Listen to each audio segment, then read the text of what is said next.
Hello everyone, welcome to my vlog. Trip to Goa day 4 এর vlog নিয়ে আমি হাজির। ডে 4 এ আমরা চলে গিয়েছিলাম দুধসাগর, আর ওই দিনই আমাদের প্ল্যান ছিল সাউথ গোয়া থেকে নর্থ গোয়ায় চলে যাওয়ার। আর যাওয়ার পথে ঠিক মাঝামাঝি দুধসাগর ওয়াটারফলটা দেখে যাওয়ার। সকাল 8টা নাগাদ আমরা বেরিয়ে পড়ি সাউথ গোয়া থেকে দুধসাগর ওয়াটারফলের দিকে। কম বেশি 1.5 ঘন্টা মতো সময় লেগেছিল। ওখানে নেমেই আমরা টিকিট কেটে নিই, তারপরে লাইফ জ্যাকেট নিয়ে নিই, তার সাথে আমরা একটা কারও বুক করে নিই শেয়ারে। ওয়াটারফল পর্যন্ত যেতে মোটামুটি 40 মিনিট মতো সময় লাগে। গাড়ি থেকে নামার পর ট্রেকিং করতে হয় প্রায় 10 মিনিট মতো। পাহাড়ি এলাকা, প্রচুর চড়াই উতরাই, নদী, সব কিছু পেরিয়ে, জঙ্গল পেরিয়ে আমাদের গাড়ি গিয়ে দাঁড়ালো। তারপর ওখানে নেমে আমরা আমাদের ট্রেকিং স্টার্ট করি। লাইফ জ্যাকেট কিন্তু সব সময় পরে থাকতে হবে, খোলা যাবে না। ওয়াটারফলের কাছে একটা লেক রয়েছে, সেখানে আমরা 1.5 ঘন্টা মতো সময় কাটাতে পারি, কিন্তু তার মধ্যেই ফিরে আসতে হবে। যাওয়ার পথে অসাধারণ দৃশ্য চোখে পড়েছিল, আর যখন ট্রেকিং আমরা স্টার্ট করি সেটাও একটা অপূর্ব অভিজ্ঞতা।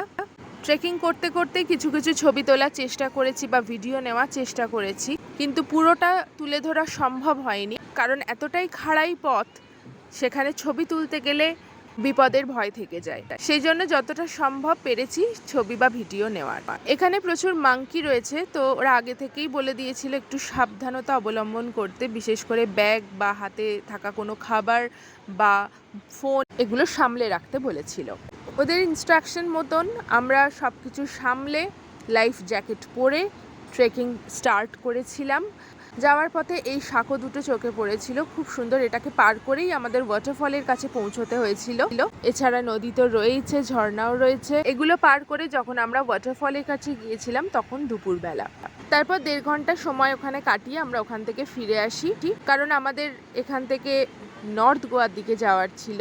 আমরা অলরেডি সাউথ গোয়াতে চেক আউট করেই বেরিয়ে গিয়েছিলাম, নর্থ গোয়াতে চেক ইন করার ছিল অন্য হোটেলে।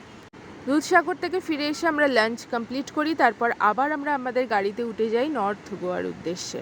দুধসাগর থেকে নর্থ গোয়াও 1.5 ঘন্টা মতনই সময় লাগে। বাগা বিচে আমাদের অলরেডি হোটেল নেওয়া ছিল। চেকিংয়ের সময় দুপুর 12টা, তাই আমরা দেরি না করে বেরিয়ে পড়ি, কারণ অলরেডি আমরা অনেকটা লেট, পৌঁছতে বিকেল হয়ে যাবে।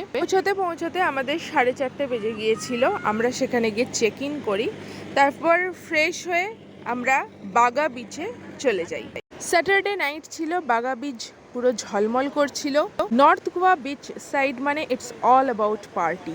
আমরাও সন্ধ্যাটা দারুণ উপভোগ করলাম, প্রচুর ছবি তুললাম, এনজয় করলাম, ডান্সও করলাম। ফার্স্ট ডেতে এসে বাগা বিচে এতটা আনন্দ হবে সেটা ভাবতেই পারিনি। তার উপর স্যাটারডে নাইট ছিল, সেই জন্য আমাদের একটা উপরি পাওনা ছিল এতটা আনন্দ উপভোগ করার জন্য। চারিদিকে লাইট দিয়ে সাজানো, আলোয় ঝলমল করছে।